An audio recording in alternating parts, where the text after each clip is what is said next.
Dando continuidade ao nosso diagrama de entidade de relacionamento, agora nós vamos incluir um cliente nesse pedido. Então nós vamos ter a entidade cliente. Vamos criar uma entidade que chama cliente aqui.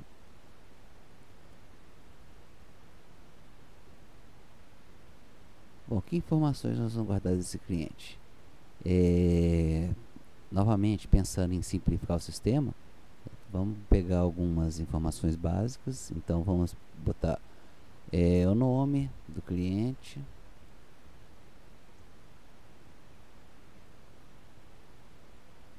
novamente, para simplificar, vamos supor que é um sistema que só vende para pessoa física, então o CPF do cliente.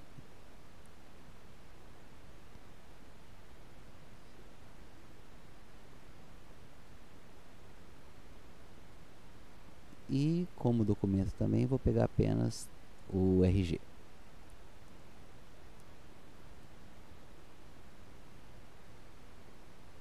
Vamos fazer relacionar, né, esses campos à entidade, atributos à entidade. Eu particularmente, ele é padrão dele vir com essa setinha, eu não gosto muito dessa setinha. Então o que eu vou fazer? Eu vou clicar aqui nas linhas e pedir para ser sem seta. Mas assim, não influi nada na interpretação, no resultado que nós vamos obter. Eu particularmente, como se diz, sempre usei esse setinha, não gosto muito dessa setinha. Então tá, temos esses três atributos. Aí uma coisa que a gente pode pensar assim, o CPF ele é uma boa chave primária? Com certeza, certo? Com certeza o CPF é uma boa chave primária, certo? Então você poderia usar o CPF como uma chave primária ou, né, padronizar, porque o que acontece? Embora seja uma boa chave primária, o que é uma boa chave primária? Não tem duas pessoas com o mesmo CPF e não tem um CPF para duas pessoas, né? Então não pode ter repetido CPF. Então ele seria um bom candidato, mas, né, muitas vezes é mais prático a gente ter uma chave interna do sistema, uma chave primária interna, que permita maior flexibilidade.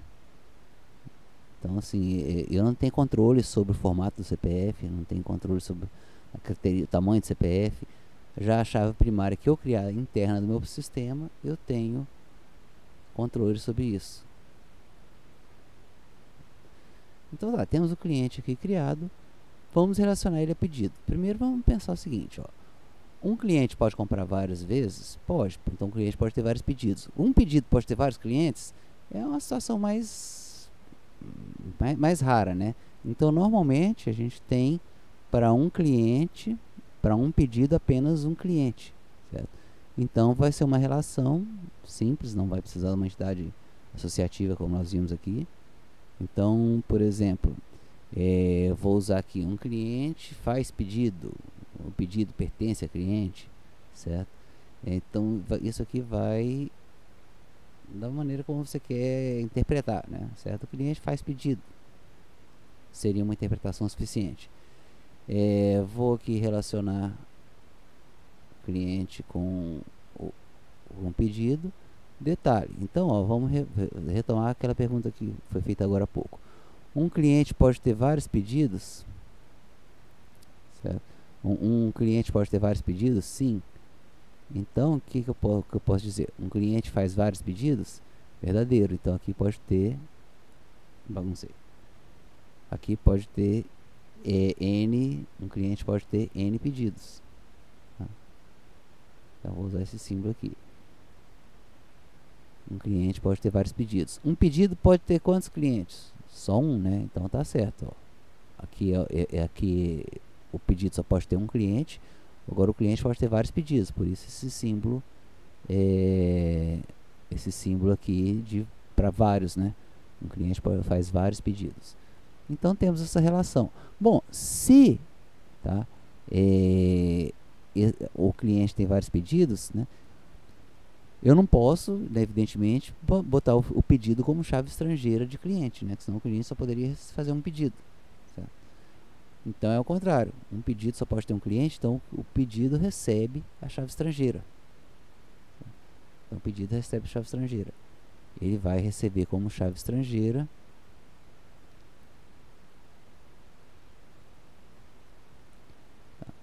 o ID do cliente. Novamente, isso aqui, tá? Isso aqui ele pode ficar, botei errado. Eu botei o tributo derivado, né? Ele pode ficar como se fosse uma, ele pode ficar como se fosse implícito, né?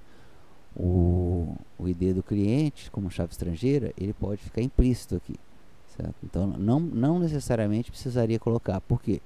Quando o profissional de TI, né, enxerga isso aqui, ele vai verificar aqui é o lado N, né? Um cliente pode ter vários pedidos.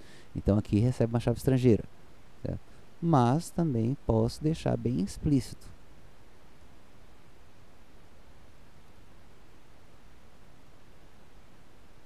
Não tem uma regra. É claro que quando eu deixo implícito, por um lado fica mais organizado, por outro, né, tem que garantir que a pessoa que está lendo sabe reconhecer esse tipo de detalhe. Bom, mas detalhe assim, o cliente ele tem que ter endereço, tem que ter telefone, então a gente pode dizer que de certa forma está incompleto isso aqui, né? Tem poucas informações do cliente. Está certo que a gente está simplificando, mas não vamos simplificar o ponto de não ter dados mais específicos do cliente, como endereço e telefone. Aí, o que eu recomendo? Bom, se vocês já fizeram um cadastro, por exemplo, fizeram compra no site de internet, vocês viram que você pode cadastrar vários endereços, né? Então, seria interessante a gente pensar essa mesma lógica. Então, eu vou criar uma entidade que se chama endereço,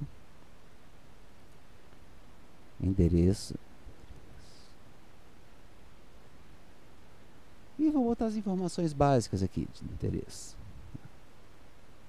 Logradouro,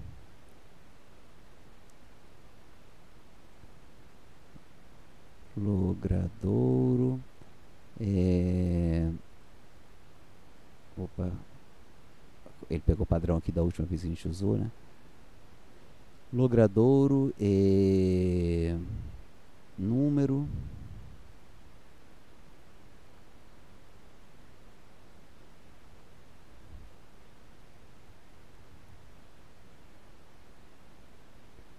bairro, né? São informações que tem que ter no endereço.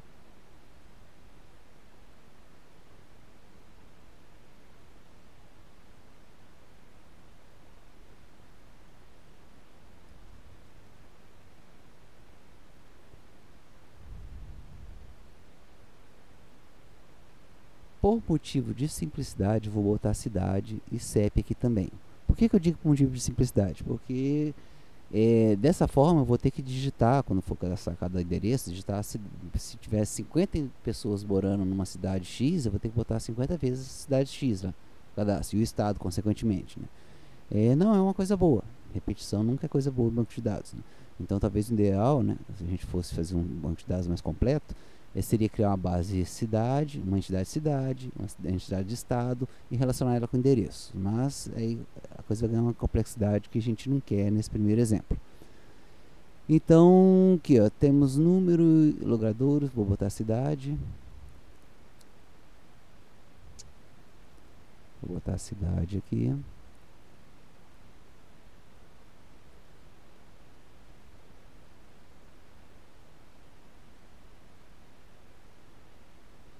E estado.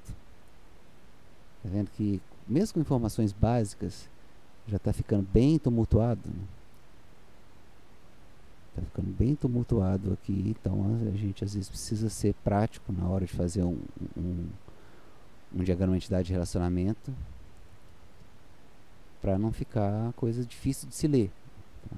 Então aqui eu posso depois reorganizar, diminuir um pouco o zoom para ficar mais fácil de se ler, ou às vezes até diminuir o tamanho dos atributos, aproximar. Então é uma coisa de, como se diz, refatorar, né, usando um termo de linguagem de programação, esse diagrama. E por fim, é claro, eu preciso de uma chave primária. Toda entidade, tá, tem que ter uma chave primária, mesmo que seja fraca, uma entidade fraca, ela tem que ter uma entidade, tem que ter chaves fracas, no caso, né? Então precisa de chaves primárias, para Tá difícil já de fazer o desenho. Então, vamos lá, ID endereço. Bom, qual a proposta então de eu ter feito uma entidade de endereço separada do cliente? Porque um cliente pode ter vários endereços. Então, aqui novamente eu entro com uma ideia de entidade associativa.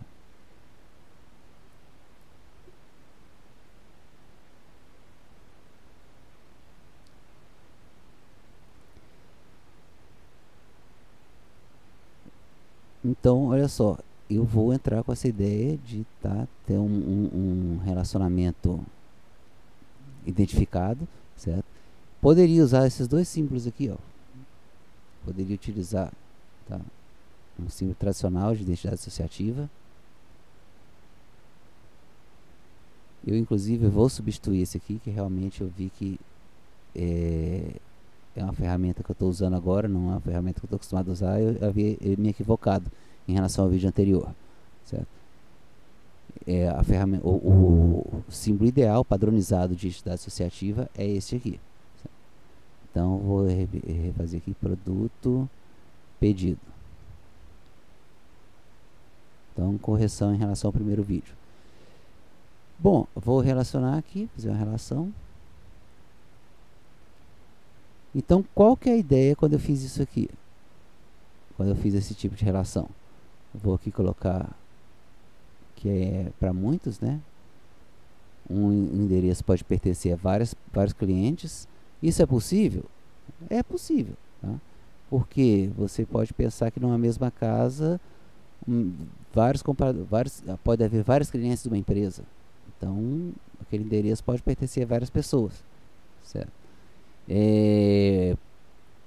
Então eu não precisaria cadastrar o mesmo endereço várias vezes, se fosse necessário. E aqui eu vou colocar aqui, ó, cliente endereço. E aí eu vou deixar explícito que isso aqui é uma entidade associativa entre cliente e endereço. Então eu vou pegar o ID de cada um, certo? Vou pegar o ID de cada um.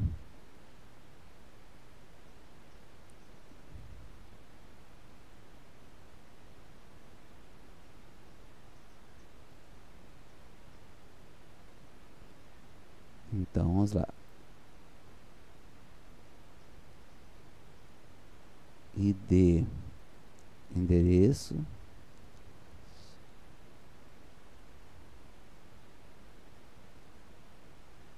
E por fim, ID cliente. Tá?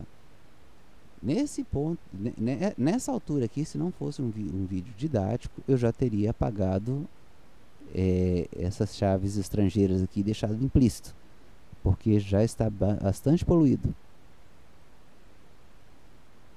Mas eu faço questão de deixar explícito aqui pelo fato do caráter do vídeo ser didático. Então, ID cliente.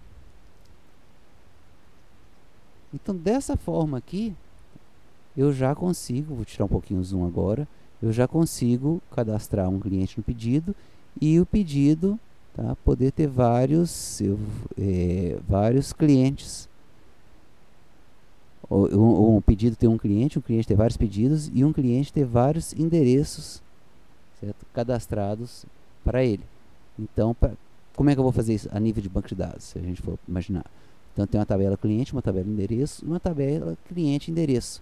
Essa tabela vai ter apenas dois campos em cada linha: o ID do endereço e o ID do cliente. Isso aí, dessa forma, se eu como pessoa física lá, consumidor da loja, tenho 5 endereços, vai ter 5 vezes aparecer meu ID aqui nessa tabela, e cada vez que aparecer vai ser com um ID de endereço diferente, certo? E ao contrário, tem 2 pessoas da minha casa que cadastraram na loja no mesmo endereço. Então o que vai acontecer? Vai aparecer 2 IDs de clientes diferentes, em 2 linhas diferentes, mas repetindo o mesmo ID de endereço, tá? Então 2 clientes diferentes com o mesmo endereço. Por isso que aqui é uma relação N para N, certo?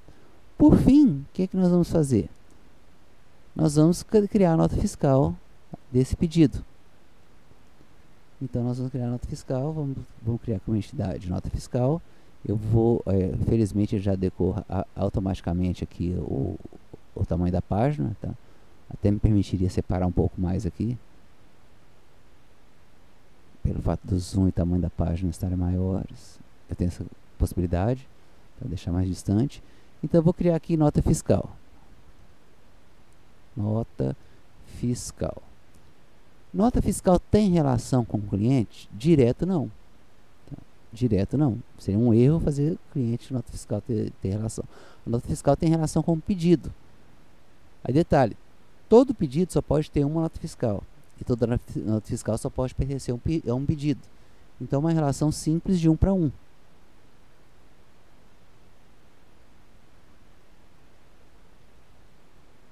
Uma relação simples de 1 para 1. Dá mais um pouquinho de espaço aqui para tumultuar menos.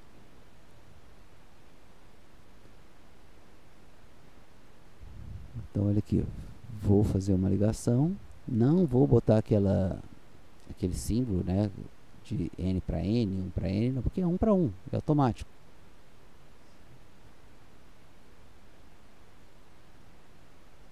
Um para 1. Então um pedido só pode ter uma nota fiscal só tem um pedido. Aqui vou criar os atributos, tá? Então o próprio número da nota fiscal seria o ID dela.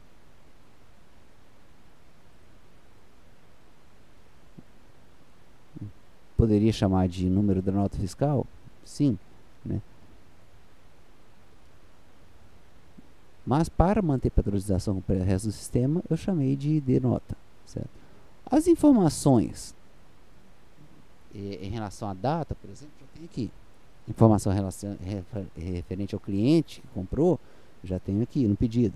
Os produtos que estão na nota fiscal estão diretamente relacionados ao pedido, à nota fiscal através do pedido, certo? O endereço da pessoa que comprou está diretamente relacionado, tá? Vai estar relacionado ao pedido ao cliente ao endereço. Então essas informações elas já estão implícitas aqui, certo? E se você me questionar, e o total? O total também não deveria estar aqui. Por quê? O valor da nota fiscal. Porque se você for pensar, ó, o pedido ele tem todos os produtos que foram comprados. Cada produto tem a quantidade vendida e o valor de venda. Então é algo que é calculável, tá? Não deveria constar, seria uma redundância, não só uma redundância, né, mas um campo assim que é calculável, um campo que eu posso chegar a esse valor sem estar ele registrado aqui, certo? Então, por um dos princípios da normalização, eu não vou colocar aqui o valor da nota fiscal. É claro que teria uma série de outras informações que a nota fiscal tem que vir, né? Eu vou só simplificar, botar só o número da nota fiscal, o resto das informações vem do pedido. E uma coisa interessante que a gente tem que pensar é o seguinte, ó. Bom, um pedido só pode ter uma nota fiscal só pode ter um pedido. Nesse caso aqui, eu posso optar quem vai receber a chave estrangeira de quem. Tanto faz, quando é uma relação 1 para N, né, aí não tem dúvida, ó, aqui é 1 para N, né? Então o pedido recebe o ID do cliente como chave estrangeira, não tenha dúvida, certo? Aqui é um relacionamento, uma entidade associativa, ela tem que receber as chaves estrangeiras. Quando é 1 para 1, eu vou optar onde é mais cômodo, né? Mais prático. Eu acho muito mais prático a nota fiscal receber o ID do pedido. É muito mais prático.